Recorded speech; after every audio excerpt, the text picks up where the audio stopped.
So it is 2 a.m. The glow of the monitor is just, completely burning a hole in your retina. Oh, yeah. We have all been there. Right. You have been at this for 16 consecutive hours. Your coffee went cold like hours ago. Your shoulders are locked into this permanent, painful shrug. Just completely tense. Exactly. And you've sacrificed your entire evening, maybe even your entire weekend, honestly. You've poured every single ounce of your physical and mental energy into the task right in front of you. It is a monumental effort. It is. But here is the truly agonizing part for you, the listener. When you finally review what you have actually produced after all that, your output is objectively, undeniably worse than the colleague who clocked out at 5 p.m. to go play tennis. And, I mean, the immediate internal narrative in that moment is just always self-flagellation. Oh, totally. You beat yourself up. You do. You tell yourself you're just not smart enough. You tell yourself you didn't focus hard enough or that you were too easily distracted. Or you just need to grind harder next time, right? Exactly. You view your exhaustion as this massive personal failure. But, well, looking at the source text for today's deep dive, that internal narrative is just fundamentally flawed. Completely upside down. Yeah. Today, we are dismantling the psychology and really the hidden mechanics behind that specific brand of profound zero-yield exhaustion. Because the text we're analyzing today operates on this totally counterintuitive premise. It argues that this agonizing inefficiency, the chronic distraction, the conversational burnout, the endless 16-hour grind, it isn't character defect at all. It is not a bug to be patched. Right, it's not a bug. And the central thesis of our source materials wrapped in this incredibly striking phrase, which is, quote, clumsiness is proof of living deeply. I love that phrase so much. It's beautiful right there. So we're going to decode exactly why your monumental effort feels like it's destroying your result, why you struggle to adapt to the methods of your, efficient peers, and most importantly, how to actually weaponize that clumsiness in a corporate environment that is entirely hostile to it. Which demands a complete paradigm shift, honestly. Yeah. We have to stop analyzing human output through the lens of a factory floor. Right, where time logged equals widgets produced. Exactly. The text forces us to look at the cognitive architecture of the individual. And by the time we finish breaking this down, you are going to understand that fighting your own neurological and psychological nature is precisely what is draining your battery. So the goal isn't to fundamentally change who you are. No, not at all. The goal is to stop apologizing for your operating system and start engineering an environment that can actually run it. Okay, so let's start with the most brutal pill to swallow from this text, which is the massive gap between effort and outcome. Right. The 16 hours versus the 8 hours. Yeah, because a lot of productivity literature would look at the 16-hour worker and just diagnose them as disorganized or maybe lacking drive. But this text actually validates the sheer physical stamina required to sit at a screen for 16 hours. It explicitly classifies that endurance, that stick-to-itiveness, as a formidable talent. Which is wild to think about. It is. Because if we strip away the lack of motivation and we strip away a lack of raw intelligence as the culprits, what is the text pointing to? Right. It blames something called process design. Which, that sounds like pure corporate jargon. Process This design. sounds like jargon, yeah. But the text defines process design microscopically. It is not your project management software. It isn't your to-do list. So what is it, practically speaking? Process design is the invisible, real-time cognitive architecture of your workflow. It is the moment-to-moment judgment of exactly what to skip. What to skip. Yes, the sequencing of execution. But, most importantly, it is possessing a precise, ruthless metric for what constitutes good enough, so you can just stop working and move on. Okay, let's unpack this. Because the 8-hour finisher is constantly running this, algorithmic calculation on return on investment. Exactly. They look at a task and ask, okay, does this spreadsheet need custom formatting? Or does the raw data suffice to make the point? Or can I completely skip the preamble in this email? Right. They are making these micro cuts, these ruthless editing decisions, hundreds of times a day. It's this continuous process of subtraction. Meanwhile, the 16-hour worker is essentially incapable of making those cuts. Or, well, more accurately, the psychological anxiety of leaving a stone unturned forces them to treat every single subtask with maximum equal fidelity. Right. They aren't optimizing the path. They are just bulldozing the entire jungle. Bulldozing is the perfect word. They believe that volume and detail are substitutes for strategy. It is a fundamental reliance on physical endurance to solve a cognitive problem. So the way I see it, it's like trying to empty a swimming pool. The 16-hour worker is using a small bucket, but with incredible speed and incredible endurance, just scooping and tossing, scooping and tossing. Right, sweating, working so hard. Yeah. Well, the 8-hour worker just took the time to walk around, find the drain plug, and pull it. Yes, exactly. And so the 8-hour worker is essentially making instant coffee. They know exactly how much water, how much powder, and they just execute. It's efficient, it gets the job done, and they move on. And the 16-hour worker? The 16-hour worker is forcing boiling water through tightly packed, dense espresso grounds. It requires massive amounts of pressure, time, and friction. The extraction process is just brutal. And that friction takes a massive, massive toll on the central nervous system. Yeah. This is what creates that devastating feeling the texts describe, lying in bed, the workday's over, and your brain is just screaming, I'm so tired, but nothing remains. It's the worst feeling. It really is. Yeah. You have spent 90% of your daily glucose on the friction of the process, the agonizing over details, the brute force bulldozing, rather than the actual forward momentum of the outcome. But I have to push back here for a second. Okay, go for it. In the real world, society actually incentivizes the bulldozer. We completely fetishize grit. We do hustle culture. Right. If I'm a mid-level manager, I can visually measure the person sweating over their keyboard at 8 p.m. I can clock their dedication. Sure. But the person who spent 2 hours quietly analyzing a problem to find a shortcut, the drain plug finder, they often look like they're just doing nothing. So isn't the 16-hour grind partly a performative survival mechanism? Are we really saying that sheer brute force effort is a complete trap when it so often gets rewarded with, like, promotions and praise? That is a really sharp critique of modern management, honestly. But the text pushes the responsibility for survival back onto the worker. How so? Well, yes, a flawed manager might praise your late-night timestamps, but you are still the one who pays the physiological price. The text is warning us that when you substitute endurance for strategy, you are basically signing up for chronic fatigue syndrome. Wow, your body keeps the score. Exactly. Your body keeps the score. You might get the hard worker badge from your boss, but you will eventually be completely outpaced by the 8-hour worker who preserved their cognitive resources for high-leverage decisions. Performing your suffering is a biologically unsustainable career strategy. Biologically unsustainable. Yeah. Okay, so let's say the 16-hour worker recognizes this. They're lying in bed, their health is deteriorating, they know their espresso machine method is killing them. Right. Why is it so unbelievably difficult to just walk over to the 8-hour worker's desk and say, hey, show me how you do it. Let me copy your system. Right. Why not just change? Yeah. Why does the brain actively resist adopting a better method? And this is where the text transitions into psychological territory, exploring a concept it calls the armor of my way, or in the original Japanese, Ryu. Garyu, the armor of my way. Yes. And the immediate assumption from observers is usually highly critical. If you refuse to adopt an obviously superior, efficient workflow, people just assume you are arrogant. All right, the manager thinks, look, I gave you the software, I gave you the playbook. Why are you still doing this the hard way? You must just be difficult. Exactly. They assume you are hopelessly stubborn or unteachable. But the text explicitly dismantles that assumption. Struggling to absorb other people's methods is rarely born of arrogance. What is it born of, then? It is something much more complex and, honestly, much more fragile. A profound attachment to one's own way is the result of a long, painful history of intense personal trial and error. Oh, I see. This inefficient process wasn't chosen randomly, it was forged in a crucible of survival. So the 16-hour worker didn't just wake up and decide to be inefficient. No, not at all. They spent years hitting walls, getting things wrong, experiencing failure. And piece by piece, they built this highly idiosyncratic, bizarrely complex workflow just to keep their head above water. It's an exoskeleton. An exoskeleton is the perfect way to frame it. They have invested massive amounts of identity and cognitive energy into surviving a chaotic world with that specific set of tools. It provides an illusion of control. Yes. So when an efficiency consultant or a well-meaning boss comes along and says, hey, your method is terrible, throw it out and use my template, the worker experiences a literal psychological allergic reaction. It's an immune system response. Yeah.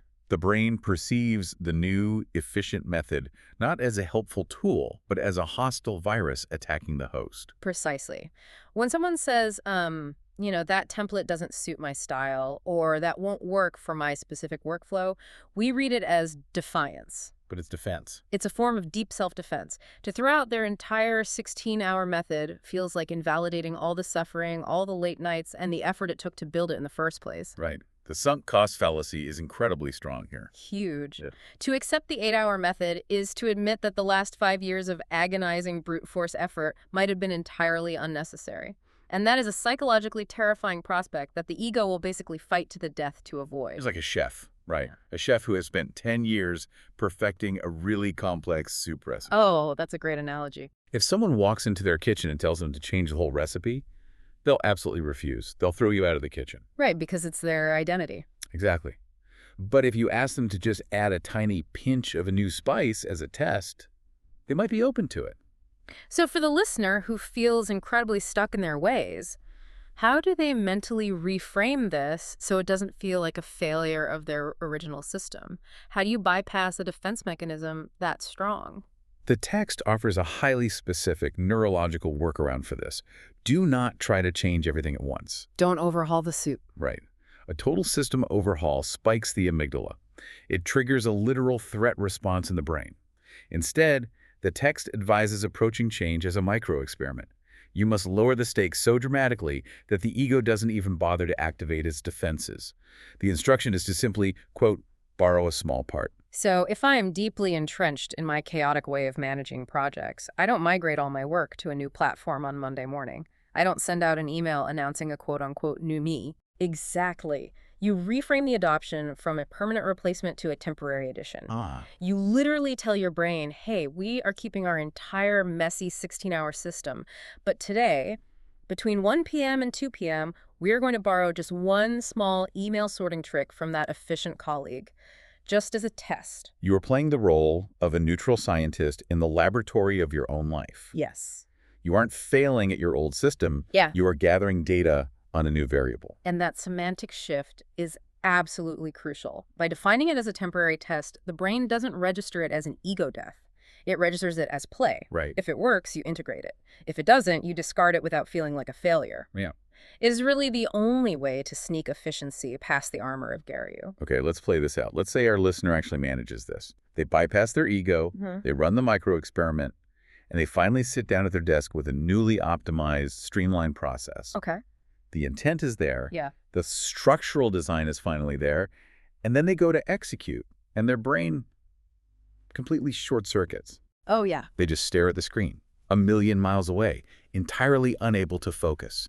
Because, as the text reveals, having the right process means absolutely nothing if your sensory environment is actively attacking your nervous system. And this is perhaps the most validating section of the entire source text, honestly. It shifts the blame for chronic distraction entirely away from the concept of willpower or moral failing, and it places it squarely on neurology and environmental architecture.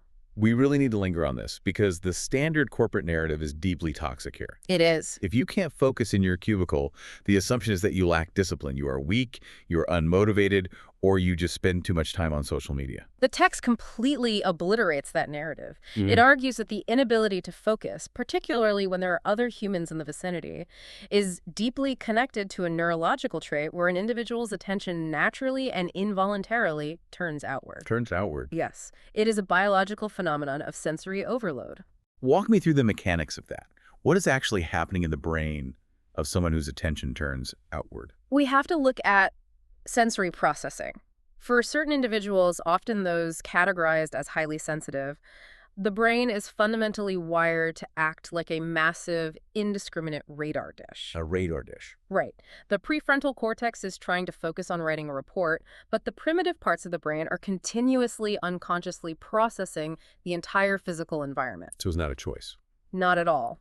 It is picking up the peripheral movement of a colleague walking to the printer. It is analyzing the tone, pitch, and emotional cadence of a muffled conversation 3 desks away, even if the words are totally unintelligible. Wow. It registers the hum of the HVAC system, the shift in lighting, the mere psychological weight of someone standing up behind them. So while the efficient worker's brain possesses a natural filter like a bouncer at the door of their consciousness that easily blocks out the HVAC and the printer, the clumsy worker's brain lacks that filter entirely. Every single piece of sensory data is flagged as a high-priority alert. that demands processing power. And processing involuntary data requires massive amounts of cognitive energy. These highly sensitive people are often incredibly adept at reading the room. They can sense the emotional undercurrent of a tense meeting before anyone even speaks. Which is a huge asset, right? It is. That high receptivity is a profound gift in a strategic or empathetic context.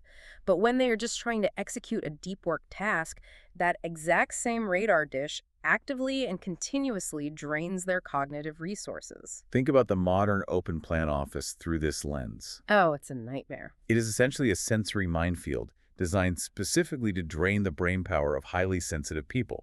It is the worst possible architecture for this type of neurology. It is catastrophic for them. Their brains are pinging with useless, exhausting data 8 hours a day. And this brings us to a vital, non-negotiable claim made by the text, which is willpower is finite. It's a battery. It is a battery, and it depletes with every single act of sensory inhibition. So trying to forcefully wrestle your focus back to your screen, trying to quote-unquote power through the noise using sheer grit, is biologically impossible to sustain. Right. You might hold back the tide of distraction for 20 minutes, but eventually your willpower battery hits absolute zero. And when it hits zero, you don't just lose focus, you experience deep physiological fatigue. The text insists that trying to fix this neurological reality with grit is like trying to cure nearsightedness by squinting harder instead of just wearing glasses. That's such a good way to put it. Right. It fundamentally misunderstands the mechanism of the brain. Here's where it gets really interesting, though. Because the guilt is so pervasive. I know brilliant people who feel immense shame because they have to go hide in a supply closet or work from their car just to finish a simple proposal. Yeah, they feel embarrassed. They feel delicate. They feel broken. I always thought that if I couldn't focus in a noisy room, I was just being weak. But the text says that relying on your environment isn't weakness, it's smartness.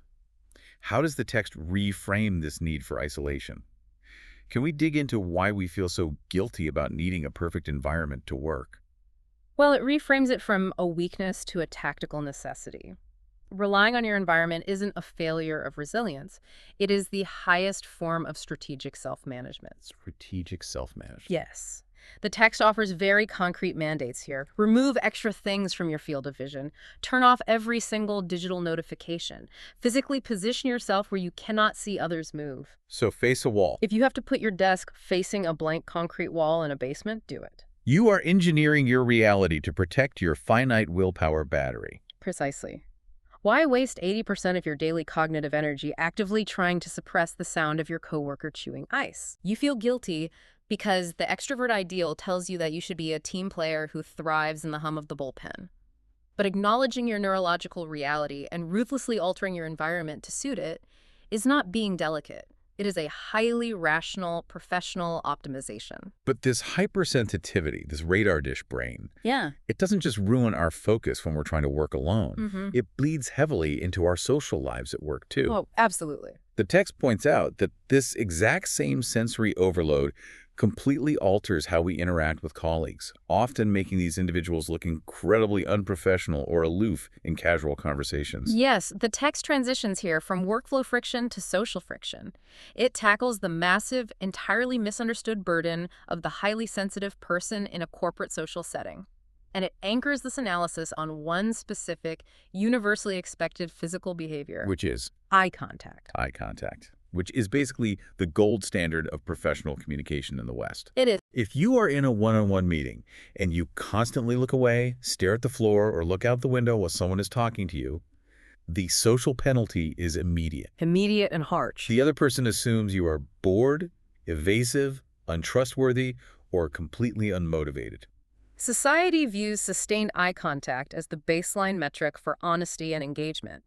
But the text reveals a hidden biological truth. For a highly sensitive person, making direct eye contact requires a massive, almost painful expenditure of energy. What is actually happening neurologically there? Why is looking someone in the eyes so exhausting for this specific demographic? Because eyes are the most data-dense part of the human body. When a highly sensitive person looks someone in the eye, they are hit with immediate information overload. Like downloading too much data at once. Exactly. Their brain doesn't just register the color of the iris, it is frantically processing the microscopic twitch of the eyebrow, the subtle tension in the orbital muscles, the slight dilation of the pupil, the micro expressions of doubt, anger, or approval that flicker across the face in literally milliseconds. They're downloading gigabytes of emotional data in real time. And their brain is trying to analyze all of that visual data while simultaneously trying to comprehend the actual words coming out of the person's mouth. Right. It's too much bandwidth, the system crashes. Exactly. The system crashes. So, looking away, breaking eye contact is not an act of disrespect, and it is not a sign of boredom. It is an unconscious biological act of self-protection. That makes so much sense. They are literally severing the visual connection to stop the data transfer, freeing up just enough RAM in their brain to actually hear and process the auditory information you are giving them. It's like staring directly into the sun. That's exactly what it's like. For someone with this kind of sensitivity, the emotional intensity of direct eye contact isn't a warm glow. It's a blinding, intense beam that physically hurts to look at. You have to look away to comprehend the landscape. And the text notes that this isn't merely a psychological metaphor, it manifests in intense physical symptoms. It specifically mentions phenomena like dry eye or chronic sleepiness during the workday. Wait, really? Dry eye is connected to this? Yes, these aren't indicators of a bad night's sleep.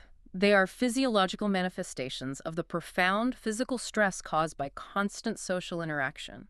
Your body is initiating a stress response to the cognitive overload. But, I mean, I have to push back again because we are talking about survival in a real, existing corporate world. Right. If society is rigged for people who love talking and who love eye contact, if I tell my director of sales, hey, I'm not going to look you in the eye because you are a blinding sun and it drains my RAM, I am going to get fired. Oh, absolutely. You can't say that. Right. This radical acceptance sounds incredibly validating in a book, but how does the listener, who might prefer writing or thinking alone, how do they actually navigate a corporate reality that demands eye contact without sounding completely entitled or bizarre? Yeah. How do they stop blaming themselves for this incompatibility? That is the tightrope these individuals have to walk. You cannot demand that society completely rewire its social norms for you, but you can manage your own exposure. You can deploy tactical breaking of eye contact. For example, looking down thoughtfully to take notes during a meeting, framing it as deep engagement rather than evasion. Oh, that's smart. You can actively steer communication toward asynchronous channels, like email or shared documents whenever possible. The point of the text isn't to give you an excuse to be rude. It's to grant you internal permission to stop hating yourself for finding these interactions exhausting. It's about recognizing the structural mismatch. The extrovert ideal is the default setting of the corporate world. Endless brainstorming sessions, mandatory networking happy hours, quote-unquote synergy meetings. These are all architectures built for people who generate energy from interaction. And if you are someone who is drained by interaction, you have to realize that your exhaustion is not a failure of your personality. It is the predictable mathematical result of operating a piece of hardware in an environment it was never designed for. Right. You stop evaluating a submarine by how poorly it drives on a highway. Exactly. But the moment you accept this, the moment you realize that interacting with this society is toxically expensive for you, a natural defense mechanism kicks in. Yeah. You retreat. You pull back. You pull back. You seek physical and social isolation to protect your energy battery. And this leads to a massive, painful paradox that the text highlights beautifully. These individuals desperately want to be alone, yet they suffer from intense loneliness. It is perhaps the most poignant and emotionally resonant section of the entire source text. The paradox of loneliness.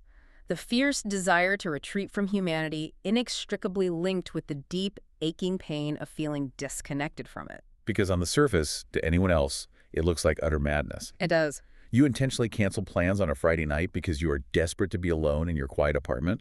You guard your solitude fiercely. But the second you are actually alone, sitting on your couch in the silence, you are hit with this crushing existential loneliness. How does the text reconcile a brain that demands isolation but breaks down when it gets it? The text provides a masterful psychological framework here. It argues that this is not a contradiction at all. It is a conflict between two entirely different, simultaneous layers of human desire. Let's pull those layers apart. Let's look at layer one. Layer one is the strict biological reality of resource management that we've been discussing. The intense desire to be alone is purely protective. It's the battery. Exactly. It is the desperate need to escape sensory overload, to stop processing microexpressions, to halt the drain on the cognitive battery. Layer 1 requires a quiet, empty room simply to survive and recharge. But layer 2 is something deeper. It's not about the battery. No. Layer 2 is the fundamental evolutionary human condition. The loneliness stems from a primal, non-negotiable need to have one's existence acknowledged by the tribe. Because we are a social species. They are. Our brains are hardwired to understand that total isolation meant death on the savannah. We need to know that we matter, that our presence is registered, that we exist in relation to other conscious beings. So you can be completely starved for emotional connection, while simultaneously being too neurologically exhausted to actually endure the physical act of connecting. Yes, and the text makes a brilliant, vital linguistic distinction to help us understand this.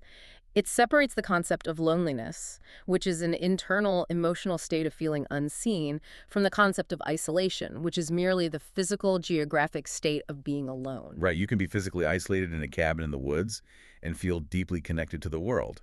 And you could be incredibly, devastatingly lonely standing in the middle of a crowded networking event. Exactly. Because the crowded networking event violates layer 1, it exhausts you, but it fails to satisfy layer 2 because surface level small talk doesn't make you feel truly seen. So the individual's trapped. Completely trapped.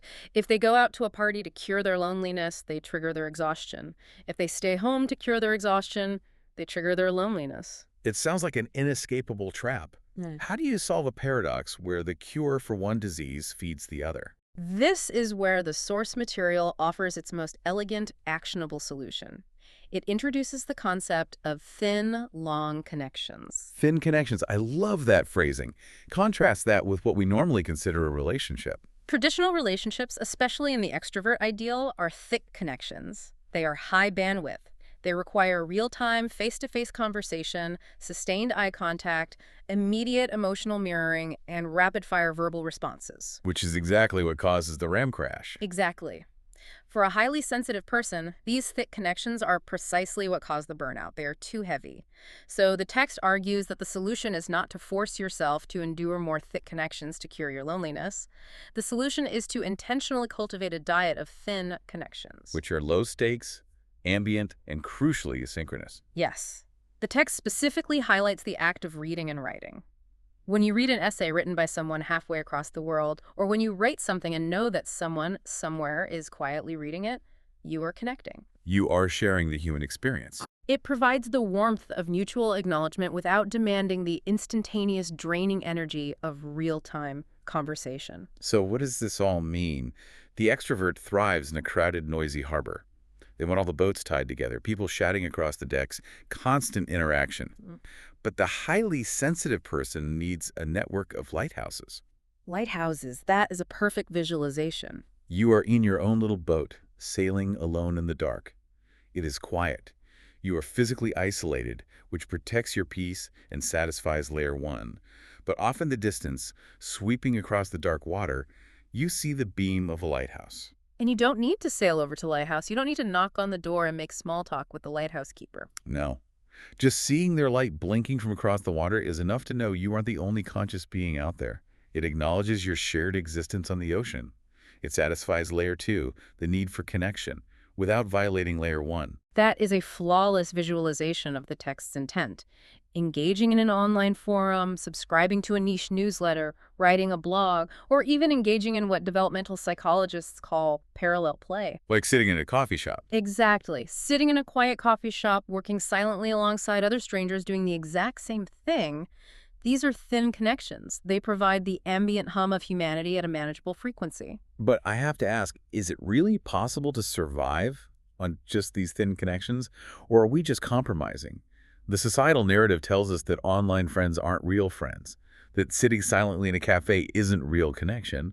Are we just settling for a compromised version of human interaction because we can't hack the real thing? Well, that narrative assumes that thick, high-bandwidth connection is objectively superior for every human metabolism, and the text rejects that entirely. I wouldn't call it settling at all. I would call it precise nutritional recalibration. Oh, that's interesting. If eating a massive, heavy meal leaves you violently ill for 3 days, you don't keep eating it just because society says it's a real meal. Right. You'd be crazy to keep doing that. You eat smaller, lighter meals that your specific digestive system can actually process. Thriving on thin connections is simply finding the correct, sustainable dosage of social interaction for your specific neurology. So let's bring all this together. We've established how these individuals operate. We understand the chaotic armor of their workflows. We know why their brains short-circuit in loud environments. And we know how they must navigate the paradox of loneliness using thin connections. But we have to look at the ultimate result of this entire architecture. The outcome. Right. Because we started this deep dive talking about the 16-hour worker who gets no results.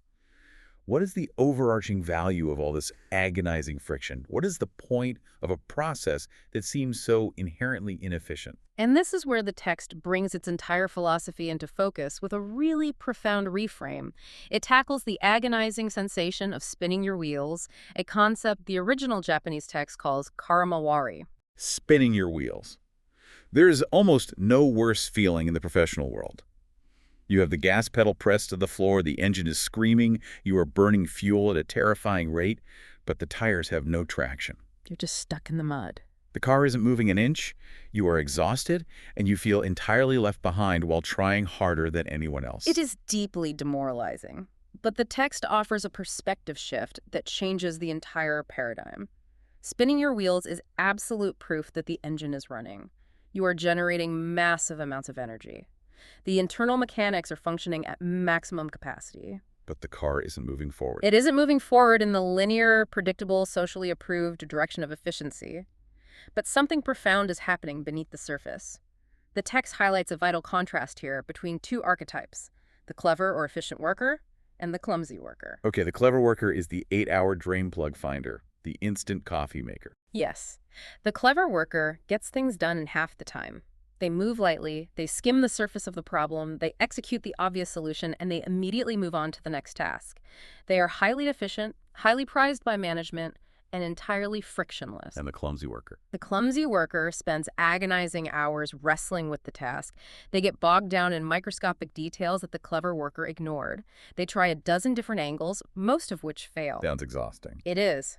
But the text insists that by spending so much time wrestling with the material, by experiencing so much friction, the clumsy worker creates a density in their work and, more importantly, a density in their understanding that the efficient person can never, ever replicate. Density. That is a heavy foundational concept. It is the core of the text's philosophy. By diving deep at your own painfully slow pace, by analyzing every single peripheral detail because your sensitive radar dish brain forces you to, you are inadvertently cultivating a completely unique, highly original perspective. The clever person knows how to do the task quickly. But the clumsy person, purely through the sheer agony of friction, accidentally discovers why the task exists, how its underlying structure works, and what invisible variables connect it to everything else. So the 8-hour worker has a broad, shallow puddle of knowledge. They can cover a lot of ground quickly. But the 16-hour worker spinning their wheels in the mud is actually drilling a well. Yes. They're going incredibly deep in one specific spot. The friction is the drill bit. Exactly. The friction creates the depth, and the text emphasizes a crucial, difficult reality about this density. It almost never shows up on a performance review on Friday afternoon. Of course not. It's invisible. It doesn't look good on a daily timesheet. In the short term, it looks exactly like failure. But the text calls this density a seed that will sprout later.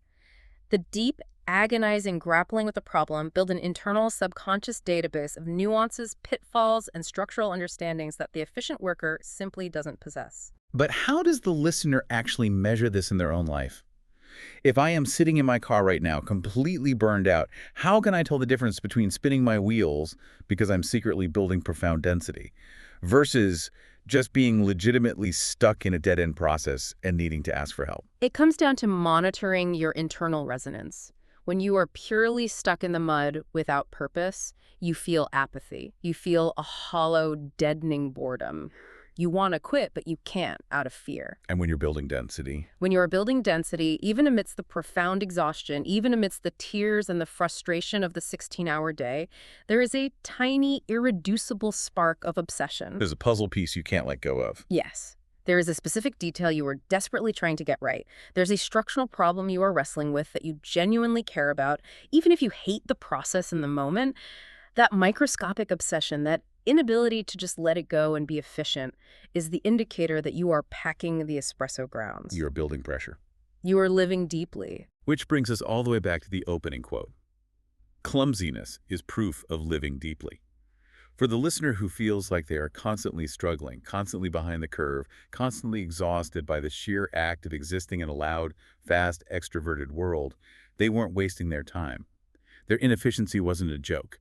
They were compressing coal into a diamond. Exactly. Even if they cannot see the diamond yet. The exhaustion is not a sign of failure. It is the physical evidence of the immense atmospheric pressure they are applying to their own minds. Let's synthesize this journey. We started with the sheer demoralizing exhaustion of the 16-hour day, and we've completely dismantled the societal assumption that your inefficiency is a character flaw. We've mapped the neurological reality of your environment, the psychological armor of your habits, and the hidden power of your friction. For you, the listener, the core message from this deep dive is meant to be incredibly liberating. Your exhaustion isn't an embarrassing failure. It is a massive accumulation of data and density. If you are inefficient by corporate standards, if you are clumsy at conversation, if you are easily drained by a noisy open-plan office, and if you desperately require long periods of isolation, these are not bugs in your software that need to be patched. No, they are not. They're not diseases to be cured by self-help books or productivity gurus. They are the fundamental features of your specific, highly sensitive, deeply perceptive way of life. The goal of your life is not to cure yourself of who you are. The goal is to aggressively learn how to manage, protect, and advocate for your specific operating system. And as we wrap up, I want to leave you with one final, slightly provocative thought to ponder, based on everything we've uncovered about density and efficiency. We've spent this entire time discussing how modern society is explicitly designed for fast, conversational, frictionless extroverts. It's a world that prizes the instant coffee. Right. The corporate ladder is built for the 8-hour drain plug puller. But look at the technological horizon. Look at the rapid, terrifying rise of artificial intelligence. If we accept the premise of this text that your clumsiness and your friction genuinely build a depth, a unique perspective, and a structural density that efficient, frictionless people cannot achieve, what happens in a future, maybe just 3 to 5 years from now, where A, I can instantly and flawlessly replicate efficiency. Oh, wow. Wait, AI is the ultimate 8-hour worker. AI is the ultimate instant coffee machine. Precisely. An AI model can find the drain plug in 2 milliseconds. It can skim the surface of a problem, parse a million data points, and output the most efficient, frictionless result instantly. It is the absolute pinnacle of cleverness. Right. But what AI absolutely cannot replicate, what it doesn't have the biological capacity for, is the deeply lived, slow-cooked, painfully human density of a clumsy mind wrestling with a problem. AI does not experience friction. It doesn't struggle. Exactly. AI does not obsess over a tiny detail because of a gut feeling. AI doesn't have an ego, it doesn't get distracted by a memory, and it doesn't build a messy, idiosyncratic process to survive a hard world. Therefore, it cannot produce true, unpredictable depth. So the very thing society has penalized you for. Might be the only thing that saves you. Might your inefficiency, your slow, agonizing 16-hour process of building density, your clumsiness, might that actually be your ultimate, unautomatable, future-proof skill? That is an incredibly powerful thought to end on. Your clumsiness, your friction, the very things that exhaust you might be the one thing the machines can never, ever copy. I want to enthusiastically encourage you to take immense pride in your clumsiness today. Stop fighting your own nature. Find your quiet corner. Protect your battery. Rely on your lighthouses and keep drilling that well. Keep building your density. Thank you so much for exploring this profound source text with us. We'll catch you on the next deep dive.